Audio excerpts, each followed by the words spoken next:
এটা হচ্ছে আমার ইনস্টাগ্রাম অ্যাকাউন্ট। আমি যখনই এটাকে প্রাইভেট করার চেষ্টা করছি, প্রাইভেট হচ্ছে না। এই প্রবলেমটা আপনাদেরও হতে পারে। এই প্রবলেমটা ঠিক করার জন্য আপনাদের সর্বপ্রথমে আমি আপনাদেরকে আগে প্রাইভেট করে দেখাচ্ছি। প্রাইভেট করার জন্য দেখুন নিচে একটা আইডি যে লোগোটা আছে এখানে আপনারা ক্লিক করবেন। করার পর উপরে দেখুন থ্রি ডট আছে, থ্রি ডট আপনারা ক্লিক করবেন। করার পর একটু নিচের দিকে যাবেন, যাওয়ার পর এই অ্যাকাউন্ট প্রাইভেসি এখানে আপনারা ক্লিক করবেন। এখানে পাবলিক করা আছে, এই আমি এটা অন করি। দেখুন এখানে business account can be private, মানে এখানে আপনাকে বলে দিচ্ছে যে আপনাদেরকে কী করতে হবে। দেখুন এটা বিজনেস অ্যাকাউন্টে আছে, তো আপনাদেরকে প্রাইভেট করতে হবে। তো এখান থেকে আমি ওকে ক্লিক করলাম। এবার আপনাদেরকে কীভাবে এটাকে বিজনেস অ্যাকাউন্ট থেকে প্রাইভেট অ্যাকাউন্টে করবেন, এটার জন্য আপনারা এখানে ব্যাক হয়ে আসবেন। আসার পর দেখুন এটা ব্যাক হয়ে চলে আসলাম। আসার পর উপরে দেখুন থ্রি ডট আছে, আবার থ্রি ডট আপনারা যাবেন। যাওয়ার পর একটু নিচের দিকে যাবেন। যাওয়ার পর এখানে দেখুন বিজনেস টুল, এখানে আপনারা ক্লিক করবেন। করার পর এখানে একটু নিচের দিকে যাবেন। যাওয়ার পর এখানে দেখুন সুইচ অ্যাকাউন্ট টাইপ, এখানে আপনারা ক্লিক করবেন। করার পর ওপরে দেখুন পার্সোনাল অ্যাকাউন্ট এবং কি বিজনেস অ্যাকাউন্ট, এখানে দেখুন ওপরটা আছে পার্সোনাল অ্যাকাউন্ট, এখানে আপনারা ক্লিক করবেন।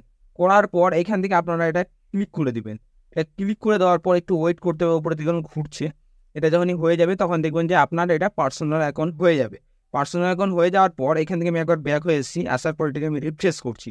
রিফ্রেশ করার পর এখন কিন্তু আমার অ্যাকাউন্টে কিন্তু প্রাইভেট হয়নি, আমাকে আনপ্রাইভেট করতে হবে, এখন কিন্তু পাবলিক আছে।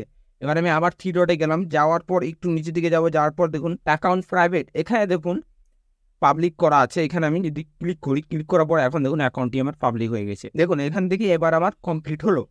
এবার কমপ্লিট হওয়ার পর এখান থেকে আমি কিন্তু এগুলোকে রিমুভ করে দিতে হবে, যেগুলো আমাকে ফলো করে রেখেছে। আমি এগুলো আর করবো না। যারা আমাকে ফলো করে রেখেছে তারাই আমার স্টোরি দেখতে হবে, যদি আমি স্টোরিটা পাবলিক করে রাখি। আর যদি না করে রাখি তাহলে আমি যাদেরকে ফলো ব্যাক দিয়েছি, যেহেতু এখন আমি পার্সোনাল করে নিলাম, এখন যাদেরকে আমি ফলো ব্যাক দিয়েছি তারা একমাত্র আমার স্টোরি এবং কি পোস্ট দেখতে পাবে। এখান থেকে ব্যাক হয়ে চলে আসলাম। এটা করার সুবিধাটা আমি বলে দিচ্ছি। এটা করে নিলে আপনার সহজে কেউ স্ক্রিনশট নিতে পারবে না, এবং কি আপনার পার্সোনাল জিনিস সহজে কেউ দেখতে পারবে না আর অনুমতি ছাড়া। আর আপনার যদি বিজনেস অ্যাকাউন্ট করা থাকে, আপনার যদি ভাইরাল হওয়ার ইচ্ছা থাকে এবং কি টাকা ইনকাম করার ইচ্ছা থাকে, মিলিয়নে ভিউ নিয়ে আসার ইচ্ছা থাকে, আপনার ফলোয়ার নেই ইনস্টাগ্রামে, ওই জন্য আপনার যদি ইচ্ছে থাকে যে মিলিয়নে আপনি ভিউ আনবেন কোনো ভিডিও পোস্টে, তাহলে আপনাকে কিন্তু বিজনেস অ্যাকাউন্টেই রাখতে হবে। আর এখন যেহেতু এটা আমি বিজনেস অ্যাকাউন্ট থেকে যেহেতু আমি পার্সোনাল অ্যাকাউন্টে করে নিয়েছি, এবার থেকে আমার কিন্তু এখানে আর কোনো ফটো ভিডিও ভাইরাল যাবে না। আমি যাদেরকে ফলো ব্যাক দেবো তারা একমাত্র আমার দেখতে পাবে।